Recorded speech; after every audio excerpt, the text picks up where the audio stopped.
Parlons économie sur Radio Lac. Avec la Chambre de commerce, d'industrie et des services de Genève. Bonjour tout le monde, bienvenue sur Radio Lac en direct chaque jeudi 13h-14h. Quand vous le souhaitez, vous nous consommez, vous picorez sur One TV. Nous parlons économie chaque semaine durant 1 heure. L'économie pour également pousser les entreprises vers plus de durabilité.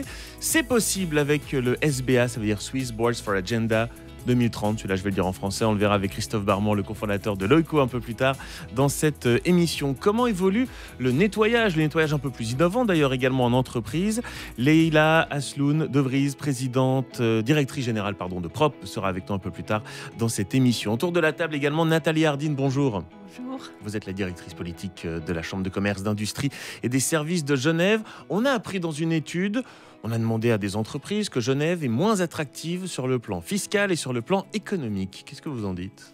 Eh bien, c'est le constat que l'on fait chez nous à la Chambre de commerce, constat qui a été appuyé aussi sur le plan fiscal par la dernière étude que nous avons publiée il y a de cela moins de 10 jours, qui montre que Genève dépense beaucoup et que le poids de la charge fiscale est élevé pour grand nombre d'entreprises et de contribuables. Donc, je ne suis pas étonnée que Genève perde en attractivité, même si, il faut le reconnaître, il y a d'autres facteurs que les aspects fiscaux qui font que Genève et la Suisse en général reste intéressant pour les entreprises et les êtres humains, mais à Genève, on cumule parfois les inconvénients, difficultés à se loger, problèmes de circulation, etc., etc. Je rappelle qu'il y a moins de 1% de logements vacants à Genève. Pourtant, il reste des belles choses, notamment en termes d'innovation à Genève. On va le voir tout de suite avec nos premières invités. Bienvenue. Parlons économie sur Radio Lac. Genève innove. Bonjour Hélène Gache. Vous êtes la directrice de l'OPI. Bonjour Anne-Sophie Dunant-Blaisy. Bonjour. Vous êtes la présidente du jury des Grands Prix. Oui, quelle récompense pour nos entreprises ? Eh bien, les Grands Prix 2022 qui ont été remis. Ça fait déjà 10 ans qu'ils existent, ces Grands Prix. Il y en a plusieurs. Je vais le faire moi-même comme ça. Je pense que vous n'avez pas arrêté de le faire ces derniers jours, Anne-Sophie Dunant-Blaisy. Il y a le prix de l'égalité, le prix de l'économie genevoise, le prix de l'innovation et un prix spécial du jury, d'ailleurs, il me semble. Si exactement, qui n'est pas décerné chaque année, mais cette année, il a été remis. Tout à fait. Donc, 4 lauréats dans des domaines très différents. On va le voir. Alors d'un mot, on va quand même rappeler l'objectif de ces prix, bien sûr, mettre en avant nos entreprises, mais encore. Exactement, c'est vraiment mettre en avant la richesse et la variété de notre tissu économique genevois.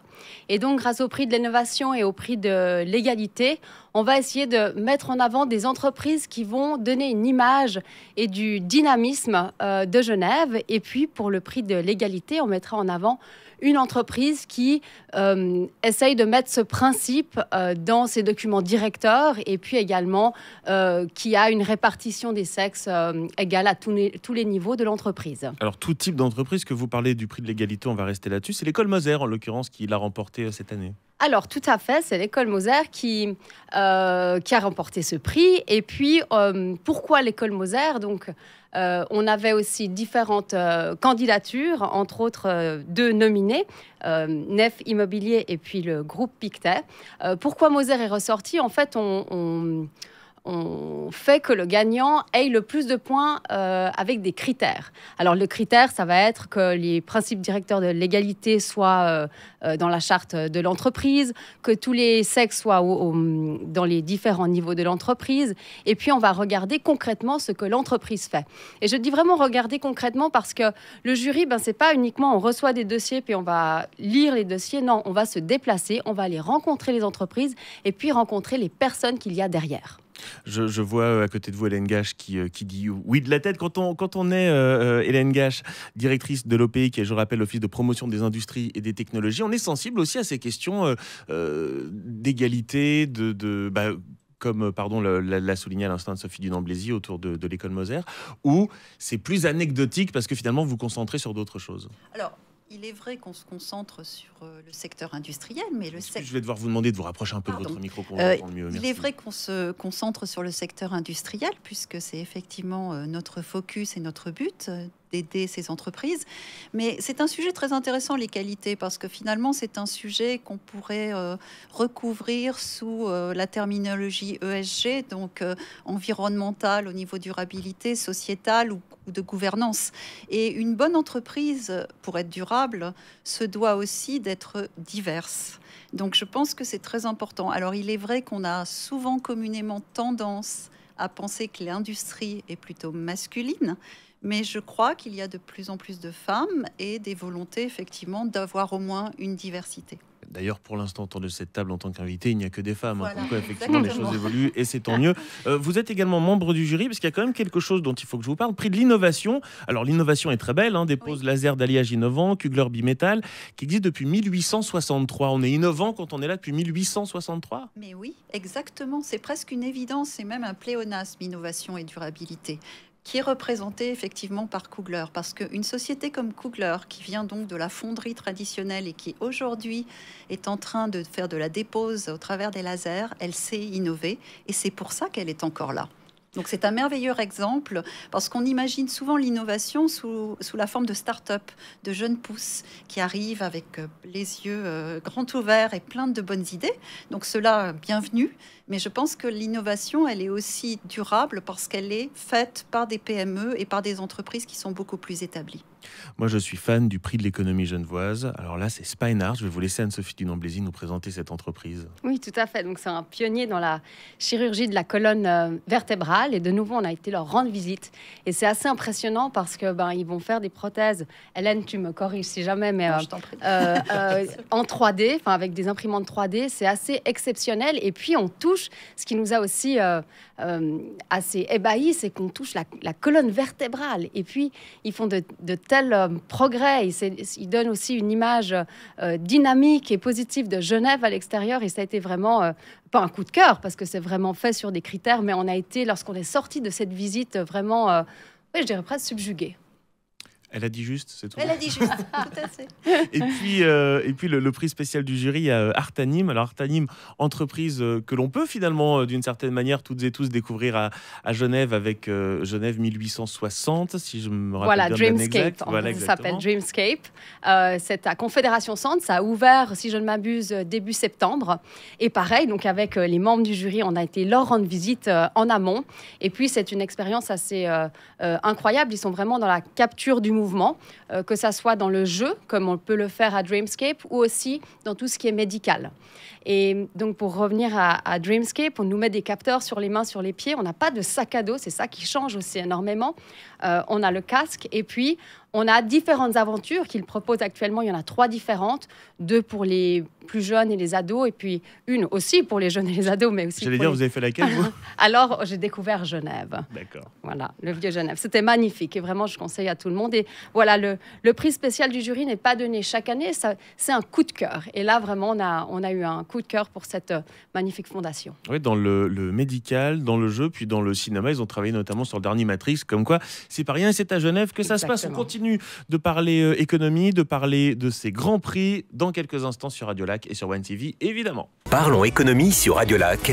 Genève innove. Quelle récompense pour nos entreprises. Nous continuons de nous intéresser au Grand Prix 2022 avec la présidente du jury, Anne-Sophie Dunant-Blazy, la directrice de l'OPI et membre du jury, Hélène Gache, et la directrice politique de la CCIG, Nathalie Hardin. D'un mot, alors oui, on met en avant ces entreprises, on comprend évidemment pourquoi est-ce que ça fait du bien à ces entreprises, mais pourquoi c'est important de le faire au-delà de l'aspect moral finalement? C'est important aussi le temps de la célébration. Il y a 2 jours, on a eu cette grande cérémonie au bâtiment des forces motrices. Et puis, il y a eu beaucoup de monde, il y a eu plus de 700 personnes. Et puis, c'est des chefs d'entreprise. Et puis, les chefs d'entreprise, ils ont aussi besoin d'exemples, d'inspiration. Et puis, de communiquer entre eux, de se serrer les coudes. Et ce genre de soirée, ça fait du bien. Donc, voilà pourquoi aussi on le fait. Et je vais vous dire, vous avez eu la gentillesse de m'inviter. Moi, j'ai même rencontré des entreprises qui étaient nommées, qui n'ont pas gagné, mais qui ont dit, eh bien, rien que le fait d'être nommé, ça nous donne finalement la niaque pour pouvoir aller plus loin et aller récupérer le prix l'année prochaine. Je l'espère en tout cas pour eux. Hélène Gache, donc directrice de l'OPI, je le rappelle, l'Office de promotion des industries et des technologies. Innovation, durabilité, c'est ce que vous nous disiez un peu tout à l'heure, ça va toujours de pair. Oui, pour moi, ça va de pair dans la mesure où, comme je vous l'ai dit, c'est une évidence. L'exemple donc du nominé au prix de l'innovation, je crois vous avoir d'ores et déjà répondu.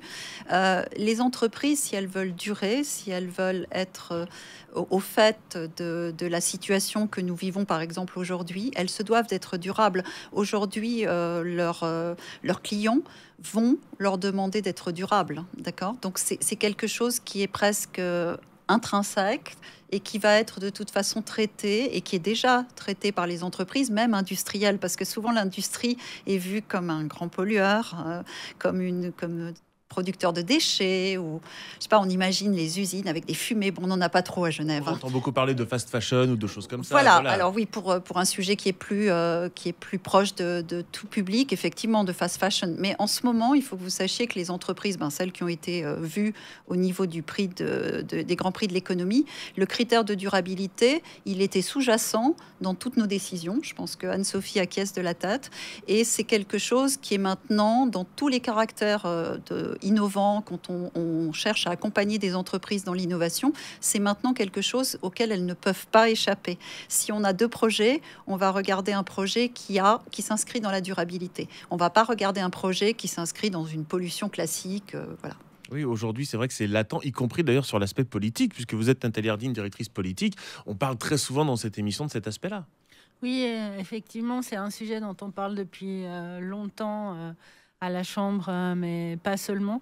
Il y a encore beaucoup de travail à faire pour continuer à sensibiliser les entreprises au fait qu'elles font, comme dit souvent notre directeur général, elles font partie de la solution, mais encore faut-il qu'elles s'en rendent compte. Hélène Gache le disait, beaucoup d'entreprises demandent aussi à leurs sous-traitants d'avoir des normes ISO ou des critères de durabilité.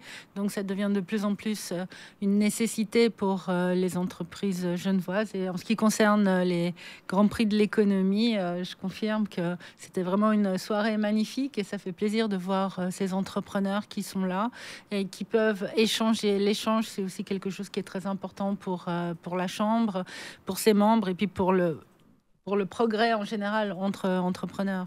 Oui, alors ça, très clairement, c'est vrai qu'il y avait une envie véritablement d'échanger et on le constate, là encore, on en a déjà parlé, mais depuis la fin, on l'espère, la fin définitive du Covid, c'est vrai que ça fait énormément de bien. Alors, à l'Office des promotions des industries et des technologies, vous mettez donc ces deux aspects-là en avant, mais il n'y a pas que cela, on l'a bien compris. Comment est-ce que Genève peut contribuer à une innovation plus durable ?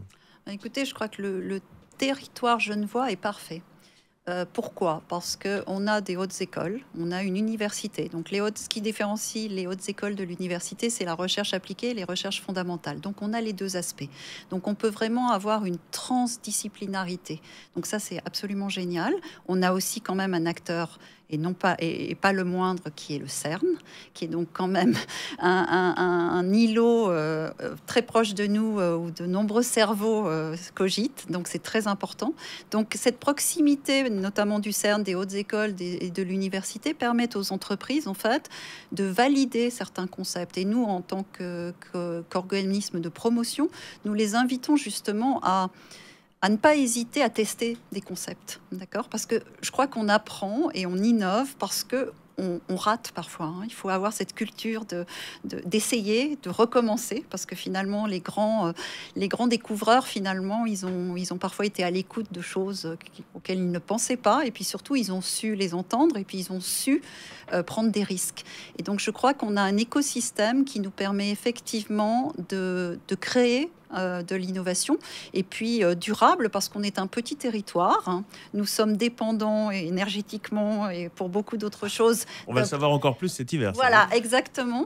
Donc ça nous oblige à être intelligents et être innovants, parce que si on veut rester la ville capitale avec cette renommée, il faut effectivement prendre certains risques, mais on a le territoire, comme je le dis, entre les hautes écoles, on a les cerveaux, on a les talents, donc on a vraiment tout ce qu'il faut pour que l'innovation durable soit là. D'ailleurs, c'est pas pour rien que vous proposez à l'OPI, entre autres, des études de faisabilité pour s'assurer qu'effectivement les choses peuvent aller de l'avant. Alors, ces Grands Prix 2022, est-ce qu'on parle déjà des 2023? C'est pas encore ouvert, rassurez-moi, les inscriptions. Alors, c'est pas encore ouvert. Là, on profite de cette belle soirée que nous avons eue il y a quelques jours.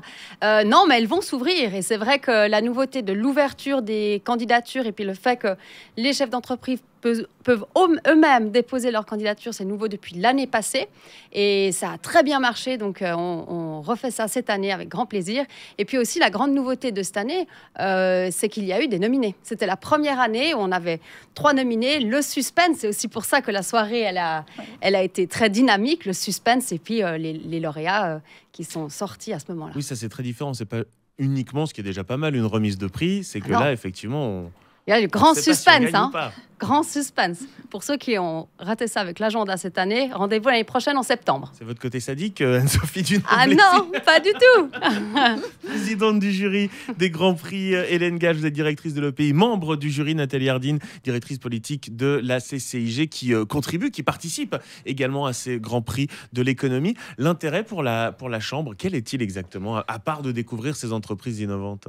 Eh bien, l'intérêt pour la Chambre, comme pour nos partenaires, c'est de montrer à la collectivité, à la communauté, qu'on a une économie qui est diversifiée à Genève, que Genève, ça ne se résume pas au secteur financier ou horloger dont on parle souvent, et qu'on a de l'industrie traditionnelle qui côtoie des entreprises comme Spineart, que j'ai découvert à titre personnel, et qui sont totalement innovantes, totalement originales, qu'on n'aurait jamais attendues à Genève. Merci beaucoup d'être venu nous voir. Merci. Parlons économie sur Radio Lac. Genève bouge pour la planète. Comment évolue, entre autres, le nettoyage parmi beaucoup d'autres choses? Bonjour Leila Asloun de Vries. Mais bonjour. Vous êtes la directrice générale de Prop qui fait partie du groupe Serbeco qui, je pense, parle aussi à passablement de monde qui nous écoute en ce moment. Présentez-nous un peu Prop. Alors, Prop, c'est une société qui est active dans les domaines de la propreté, comme son nom le suggère, que j'ai créée il y a plus de 15 ans. Donc, nous œuvrons essentiellement dans les secteurs de la voirie, donc nettoyage urbain, propreté plus traditionnelle dans les bâtiments, gestion, transport de déchets aussi. Et puis, nous avons une autre activité un peu plus hybride, celle-ci, qui est le service de location, lavage de vaisselle consignée. Qui va devenir furieusement, j'allais dire à la mode, mais non obligatoire. Qui va devenir obligatoire le 1er janvier 2023, en effet. Mais alors, d'un mot, Genève, là, qui ne veut plus de vaisselle jetable, qui a parlé d'un acteur. Cet acteur, c'était pas Prop. Alors, c'est quoi? Ça veut dire qu'ils ont choisi un de vos concurrents? Ça fonctionne comment, ça, pour vous? Non, alors, l'actualité dont vous parlez concerne les contenants qui sont utilisés dans la vente à l'emporter. Donc, il s'agit en fait de contenants. Donc, la ville de Genève met à disposition des gens qui le souhaitent ces contenants qu'ils peuvent utiliser pour aller les faire remplir dans les magasins. Mais c'est vraiment des contenants qu'on va ramener à la maison, qu'on va laver soi-même et puis qu'on va réutiliser de manière indéfinie. D'accord. Et pour l'anecdote, vous êtes également lauréate d'un des prix de l'économie. Grand Prix de l'économie 2019. Bah oui, comme quoi. Et à côté de vous, qu'on entendra un petit peu plus tard, il y a Christophe Barman, je vais déjà vous dire bonjour. Bonjour. Le directeur de l'ECO. Vous aussi, vous l'avez reçu, ce prix? Vous avez reçu un prix? L'année dernière, on est un peu en consanguin ici, mais... Alors, oui, le prix l'égalité, en l'occurrence, pour nous. On est très, très fiers d'être le premier prix de l'égalité de la Chambre. Et sacrée famille, dites donc, si on est entre consanguins ici. Je reviens donc vers vous, Leila Asloun de Vries. Vous avez participé à la première volée de la fabrique circulaire dont on a déjà parlé ici. L'idée, c'est d'arriver à faire les choses, je dirais presque de manière plus intelligente. C'est comme ça qu'on peut le traduire? Alors, on peut le dire comme ça. Je ne sais pas si elles sont plus intelligentes. Je ne sais pas si elles sont plus intelligentes, mais disons qu'elles sont en phase avec les défis de la société actuelle. Donc, la fabrique circulaire, c'est un programme qui consiste à accompagner des entreprises qui le souhaitent, donc engagées évidemment, ou en tout cas avec une vraie fibre environnementale. La fabrique circulaire propose un programme qui accompagne ces entreprises sur un sujet qui a été choisi. Et puis, donc, on part du projet jusqu'à la réalisation du dit projet. Et quel est le projet pour Prop? Alors nous, on a choisi un projet qui est lié à la réutilisation des objets. Donc on se concentrera sur le réemploi du matériel de bureau. On s'est rendu compte que, à travers notamment les mandats qui nous sont confiés pour l'évacuation des déchets, qu'il y a énormément de déchets qui sont jetés, qui sont d'excellente qualité, qui pourraient tout à fait être réutilisés. Donc, on a souhaité se concentrer uniquement sur le matériel de bureau. Il existe déjà beaucoup d'offres pour ce qui est des objets de maison. Donc là, on s'adresse vraiment aux professionnels. Est-ce que vous faites aussi dans le chantier, les fins de chantier, les choses comme ça? Bien sûr. Et puis donc, voilà, donc c'est vraiment de retrouver une seconde vie à tout ce matériel. Et pourquoi alors être allé dans cette aventure finalement qu'est la fabrique circulaire? Personne ne vous a obligé? Ah bah, personne ne nous a obligés, mais on est allé avec grand plaisir. Pourquoi? Parce qu'on avait la chance. Alors, on avait la chance d'avoir beaucoup de projets. On a beaucoup de projets dans les tiroirs au sein du groupe qu'on n'a pas forcément toujours le temps ni les moyens en termes de ressources de réaliser. Donc, la fabrique circulaire nous a permis déjà de prioriser ces projets. Donc, on a choisi celui-ci qui nous semblait être le plus en phase avec les défis de la société actuellement. Donc, et puis voilà, ils ont un programme qui est bien construit, qui nous guide vraiment, qui nous accompagne vraiment. C'est une expérience qui est assez intéressante. Et moi, à travers les échanges que j'ai pu faire durant les ateliers qui étaient organisés par la fabrique circulaire, j'ai eu la chance de pouvoir discuter avec d'autres entreprises qui sont dans des domaines très différents du nôtre. Et puis, malgré tout, on se rend compte que la circularité, elle est vraiment possible dans plein d'activités. Et on va continuer d'en parler dans quelques instants. Vous restez avec nous sur Radio Lac, sur One TV. C'est Parlons économie. Parlons économie sur Radio Lac. Genève bouge pour la planète. Comment évolue notamment le nettoyage? Parce que ce n'est que l'une des choses que propose Prop, dont vous êtes la directrice générale, Leïla Asloun de Vries. Vous êtes surtout, c'est pour ça que vous êtes là, je dirais presque membre. Vous participez à cette première volée de la fabrique circulaire. Alors, on parlait de ce projet que vous avez, et c'est pour ça que vous êtes allé à la fabrique circulaire, de pouvoir réutiliser les objets de bureau. Ça se traduit comment très concrètement? Quand on déblaye un chantier, on comprend que des choses peuvent resservir. Et au bureau, vous reprenez des tasses, des stylos? J'espère pas. Non, on se concentre sur des gros objets. Alors, il y a plusieurs défis. Donc, il faut qu'on sélectionne la sorte de matériel qu'on veut remettre sur le marché. Ensuite, il faut qu'on la transporte de manière soigneuse, de manière à ce que tout ça arrive en bon état. Ensuite, il y aura une phase de petite rénovation, de remise au goût du jour du matériel, et puis ensuite du stockage, et ensuite la vente au client final. Mais c'est presque créer une nouvelle branche. Oui, on peut pas dire qu'on crée une nouvelle branche. C'est des métiers qui évoluent. Comme je vous le disais tout à l'heure à la pause, notre métier de base, c'était de recycler, donc de redonner une vie aux déchets. Maintenant, moi, je suis intimement convaincue que le meilleur déchet, c'est celui qu'on ne crée pas. Donc, on doit maintenant être capable de redonner une vie à l'objet non transformé. Et c'est vraiment comme ça qu'on épargnera aussi des ressources qui sont, on le voit bien aujourd'hui, difficiles à obtenir, notamment par rapport à tout ce qui est métal. Les délais sont extrêmement longs lorsqu'on veut acheter quelque chose. Donc, je pense que ça fait vraiment sens. Là. Oui, ça recrée une forme de circuit court d'une certaine manière. Tout à fait. Et puisque cette émission s'appelle Parlons économie, Nathalie Hardy nous a dit une très bonne question en antenne. Je vous laisse la reposer. Est-ce que c'est rentable? J'espère que ça sera rentable. On n'en est encore pas là. Comme je vous le disais, on est quand même encore en train de construire le projet pour le moment. Mais a priori, ça va être rentable. Enfin, ça doit être rentable. Ouais, parce qu'il faut s'assurer que ça soit moins cher que le neuf. Je me souviens qu'on discutait dans cette émission avec quelqu'un qui est spécialiste du recyclage, qui disait le problème du verre aujourd'hui, c'est que ça coûte moins cher à certaines entreprises d'acheter du verre neuf que de donner une seconde vie au verre. C'est exact. C'était le cas avant. Maintenant, avec l'envolée des prix des matières premières, Toutes ces discussions, elles sont devenues un peu obsolètes, je pense. Le verre, on arrive gentiment à la parité entre recycler du verre ou en recréer. Mais effectivement, c'est une vraie question. Après, la valeur des choses, moi, je pense que il y a un certain nombre d'objets qui valaient plus rien et ne rien payer ou ne presque rien payer pour un objet de consommation, à mon sens, c'est une hérésie. Oui, c'est connaître la valeur des choses. On est un peu déconnecté aujourd'hui de cette réalité-là.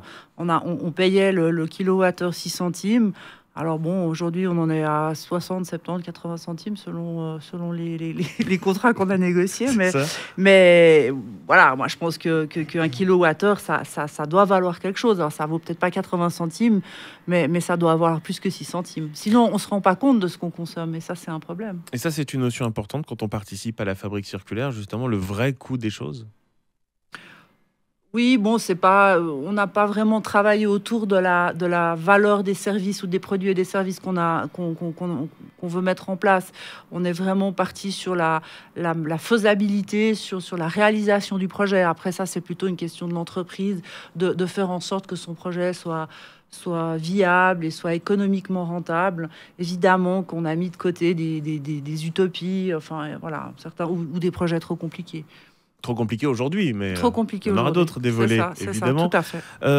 J'aimerais qu'on termine sur ce que l'on se disait finalement au début, sur les autorités genevoises qui poussent vers la vaisselle recyclable. On ne peut pas dire que c'est une mauvaise chose de toute façon. Si vous n'allez pas me dire, ah si, les assiettes en plastique, c'était quand même super. Alors je corrige, d'abord, c'est pas recyclable, c'est réutilisable. Vous avez tout à fait raison. Donc évidemment, ben non, moi, à titre personnel, je suis tout à fait satisfaite que cette loi change.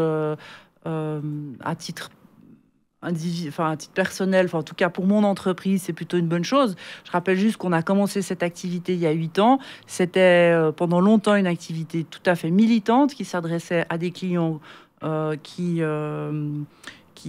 étaient convaincus.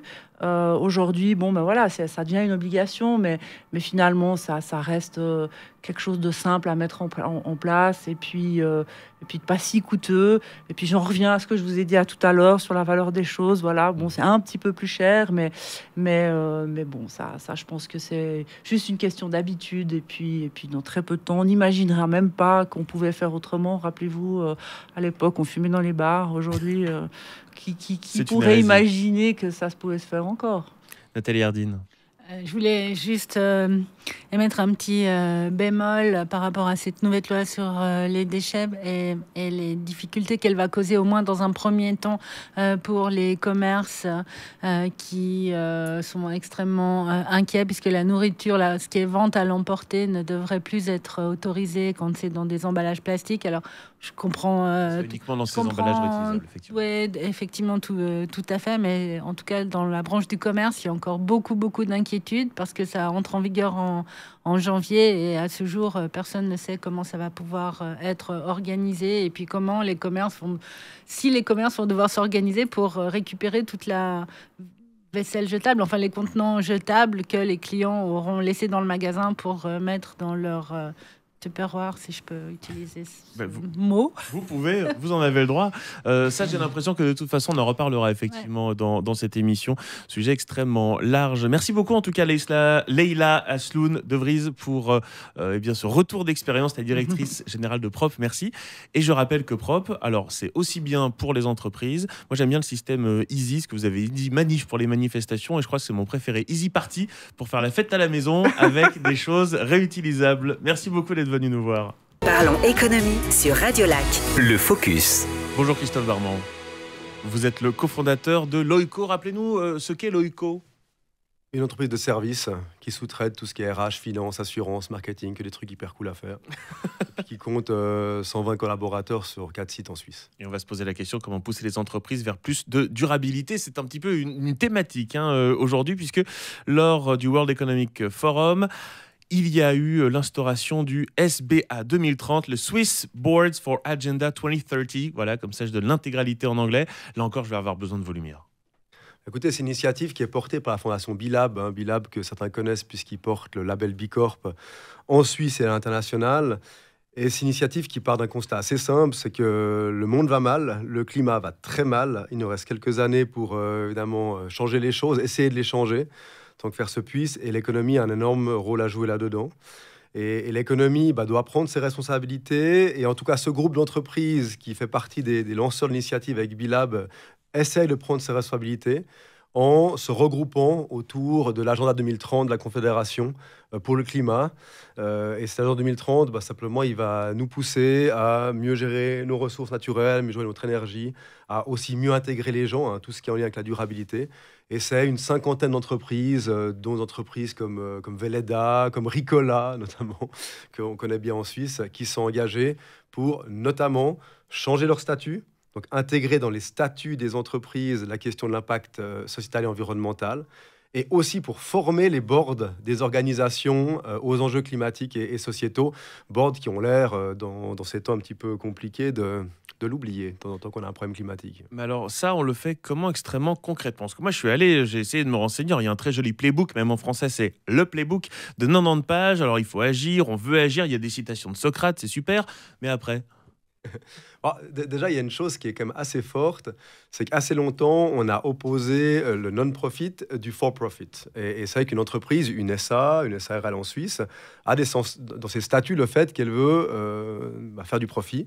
Et là, on dit simplement, on veut que les entreprises qui montrent la voie changent leur statut et disent que désormais, donc quand vous devez changer vos statuts, effectivement. Puis quand vous devez changer vos statuts, vous devez passer devant vos actionnaires, qui doivent valider le fait que désormais, vous n'êtes plus juste là pour faire du pognon, mais vous êtes aussi là pour avoir des impacts sociétaux environnementaux qui sont positifs. Donc là, ça, c'est assez fort. Puis ensuite, derrière, évidemment, il y a des plans d'action à mettre en place pour ça. Voilà, moi, c'est plus sur la deuxième chose dont vous nous parliez, c'est-à-dire que moi, je peux très bien aller voir mon board et dire, bon, l'écologie, c'est important, on est d'accord? Oui, voilà, ça y est, tout le monde a été formé et on peut aller de l'avant avec ça. J'espère qu'il faut des choses beaucoup plus concrètes. Il y en a plein qui font ça, d'ailleurs. Suivez mon regard, d'ailleurs. Ouais. Non, mais vous me regardez moi. Non, pas du tout. Je n'ose pas porter un regard ici. Non, mais ce qui est fondamental, c'est que ces entreprises s'engagent à mettre en place des plans d'action concrets, à les suivre, et puis à montrer les indicateurs qui sont liés à ça, parce qu'il y a une grosse problématique dans l'économie actuellement et dans le monde en général, c'est qu'il est relativement facile de citer des trucs qu'on fait bien, puis de faire une liste de 10, 15, 20, 30 points, du tri des déchets jusqu'à éteindre la lumière en sortant de la conférence de presse, comme d'autres. Par contre, est-ce que vraiment, par rapport à l'activité de l'entreprise, ça a un impact fondamental? Et ça, on peut le savoir qu'avec des indicateurs, et ces entreprises s'engagent à mettre en place des plans d'action et des indicateurs pour montrer vraiment que l'impact est là. Et donc cet impact, il va la portée, j'irais même, de ce SBA pour Swiss Board for Agenda. Ça va au-delà de la Suisse, j'imagine, puisque ça a quand même été cofondé par le CEO de Bilab et puis le patron de Roche, qui ne sont pas quand même les plus petits acteurs. Alors en l'occurrence, c'est une initiative qui est suisse, qui a été également portée par la Confédération. Évidemment, c'est une initiative qui n'est pas isolée. Donc Bicorp et Bilab est une organisation mondiale, fondée aux États-Unis à la base. Pourquoi? Parce qu'aux États-Unis, si vous ne maximisez pas le profit pour vos actionnaires en tant que direction d'entreprise, vous êtes pénalement attaquable. Donc aux États-Unis, il y a un mouvement qui s'est élevé qui s'appelle le mouvement des Benefit Corporations, les B Corp, qui a créé un statut juridique. Donc aux US, en fait, vous pouvez être Corp, donc SA, ou B Corp. D'accord, ce qui est relativement fort, évidemment, comme message. Et puis, en Suisse, on n'a pas ce statut juridique. Par contre, B Corp est venu pour proposer un nouveau modèle de performance qui, potentiellement, et c'est un des projets de la Fondation, va déboucher peut-être sur un statut juridique en Suisse. Pas de scoop ici, mais en tout cas, c'est un projet qui est en cours et qui est également dans l'ère de ce SBA 2030. Moi, j'ai des scoops, on verra si on peut les donner dans quelques minutes. Vous restez avec nous. Parlons économie sur Radio Lac. Le Focus. Comment pousser les entreprises vers plus de durabilité? Eh bien, peut-être avec le Swiss Boards for Agenda 2030. On m'en voulait pas pour la version française. Christophe Barman, cofondateur de l'OICON, continue de s'intéresser à cette initiative extrêmement forte, on le voit, pour aller vers plus de durabilité. Mais c'est une initiative suisse qui, on l'espère, fera des petits ailleurs. Mais voilà, c'est-à-dire qu'on se bat avec les armes qu'on a, quoi. Ouais, ça n'a pas une goutte d'eau, C'est vrai que... Vous le reconnaissez? On le reconnaît, bien sûr, on le reconnaît. Maintenant, il faut commencer par un bout. J'espère, et d'ailleurs, la majorité des entreprises ne commencent pas aujourd'hui, heureusement, mais on a besoin aujourd'hui d'avoir des rôles modèles, je pense, comme dans tous les domaines. On a besoin de pouvoir s'identifier les entreprises qui changent. On sait très bien dans l'innovation et puis dans l'adoption aussi des nouvelles technologies, on a ce qu'on appelle les early adopters en bon français, puis après, eh bien, on a les gens qui suivent un petit peu. Et là, on a besoin d'avoir des rôles modèles, des early adopters au niveau de l'économie, pour montrer qu'on peut entreprendre différemment, qu'on peut avoir un impact, qu'on peut aussi être rentable, parce que sinon on ne dure pas très très longtemps, tout en ayant des impacts socio-environnementaux qui sont positifs. Après, c'est toujours la même chose, et je vais prendre un exemple dont on parlait il n'y a pas très longtemps, en l'occurrence Prop, puisque vous êtes toujours assise avec nous, Leïla Asloun de Vries. Mais là, c'est un bon exemple d'avoir une entreprise qui a un modèle d'affaires qui lui permet de, je l'espère en tout cas, gagner de l'argent en faisant les choses dans le bon sens, ce qui n'est pas le cas de toutes les entreprises. C'est sûr. Une fois qu'on leur dit, vous allez voir, ça va vous rapporter de l'argent, là, la donne va changer. Oui, je crois qu'on a une chance, en tout cas pour les questions sociétaux environnementaux, c'est que la population est en train de changer, le consommateur est en train de changer, et donc met une certaine pression sur l'économie. Mais il y a une chose qui est très claire, c'est que nos business models vont devoir changer. On a épuisé nos ressources naturelles. On a quelques années, si vous prenez le fameux tableau des éléments de Mendeleïev que vous avez tous appris à l'école, aujourd'hui, sur plus de 110 éléments, il y en a plus de 40 qui aujourd'hui sont en pénurie en 2022. On a épuisé nos ressources naturelles. Tous les modèles économiques que l'on prêche depuis des dizaines d'années n'ont jamais tenu compte du fait que les ressources naturelles étaient finies. Donc en fait, on n'a pas le choix. On doit changer les business models pour moins consommer, pour qu'on utilise moins de ressources et qu'on puisse évidemment avoir un impact carbone qui soit le plus faible possible. On va pas se leurrer. Enfin, chaque humain a un impact carbone et chaque entreprise en a un. Elle en aura encore un longtemps, mais on doit le diminuer si on va dans le mur. Avec des choses très concrètes, je pense au zinc, par exemple. On a de moins en moins de zinc. Ça, c'est par exemple dans le tableau des éléments. Bien joué. On citait 10 autres. Alors, on verra ça. On finit. Allez. C'est dommage, j'aurais plus le temps. C'est dommage. Mais très concrètement, quand on sait qu'il y a les 10 ou 20 entreprises dans le monde qui sont responsables de 80% de la pollution, que je peux en un clic acheter une coque avec des paillettes en plastique qui vient de Chine en 3 jours, est-ce que ça change beaucoup que certaines entreprises aient dans leur statut une question de durabilité? Ça change pas. Vous avez 2 minutes. On peut en parler des heures. Mais encore une fois, on est en Suisse. Et je crois que ça a été dit tout à l'heure. Je pense qu'on est le pays le plus légitime, le plus fort en termes de capacité d'innovation. On a un pouvoir d'achat qui est bon. Donc on a généralement une population qui est mieux lotie que dans d'autres pays. Donc en fait, s'il y a un endroit où ça doit se faire, c'est ici. Et je pense que la Suisse, on a parlé de rôle modèle avant, on peut aussi être un pays rôle modèle, faire changer les choses. Et ça doit passer par les consommateurs, donc l'information, la formation des consommateurs, mais également par les entreprises. Montrer qu'on peut changer, qu'on doit changer. Et encore une fois, on a peu de temps pour le faire. Donc les entreprises qui, elles, sont des gros contributeurs, vous l'avez très justement dit, eh bien, doivent montrer la voie et changer rapidement. Et si possible, évidemment, le faire avant que tout le cadre légal poussé par nos populations et poussé par un climat qui va continuer à se dégrader, eh bien, ne change pas drastiquement. Avec une échéance à 2030, on fait quoi ensuite en 2031? C'est-à-dire, quelles sont les suites qu'on va donner à tout ça? Eh bien, si on n'est pas noyé sur le pont du Mont Blanc, on va beaucoup monter. Disons, là, c'est l'agenda 2030 de la Confédération qui a des enjeux bien assez ambitieux. On sait déjà que par rapport aux indicateurs qui ont été posés, on ne va pas y arriver. D'accord? Et donc, vous dire ce qui va se passer après, bien malin, quoi. Mais en l'occurrence, en tout cas, nous, notre ambition, c'est de faire le maximum aujourd'hui en engageant les entreprises qui ont la volonté de le faire vers la bonne voie et en montrant surtout aux autres que c'est possible de le faire différemment. Nathalie Erdine, j'aimerais bien vous entendre là-dessus aussi, parce qu'on est complètement dans la politique.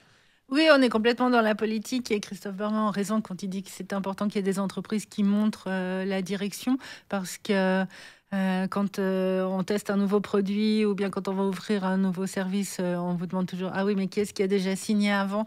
Donc, le rôle modèle est important, même si tout prendra encore beaucoup de temps. Et on n'a pas le temps, Nathalie, on n'a pas le temps. On n'a pas le temps, mais en Suisse, on se lève tôt, on se réveille tard, c'est juste. Je crois que c'est bien dit, ouais. Donc, il faut y aller au rythme qui est le nôtre, tout en sachant qu'on peut faire des choses ici, chez nous, dans notre pays, mais l'effet qu'on peut avoir sur la planète restera malgré tout modéré, parce qu'on est un petit pays. C'est intéressant de se dire on n'a pas le temps, pile quand c'est la fin de cette émission. Christophe Barman, cofondateur de Leuco, merci beaucoup d'être venu nous voir. Merci à vous. Parlons économie sur Radio Lac. Avec la Chambre de commerce, d'industrie et des services de Genève. Rendez-vous la semaine prochaine sur Radio Lac, jeudi 14h-15h, quand vous le souhaitez, sur One TV. Merci beaucoup à Nicolas Granger pour la préparation de cette émission. Noah Sherman pour la réalisation. À la semaine prochaine. One TV, programmé VOD sur onetv.ch.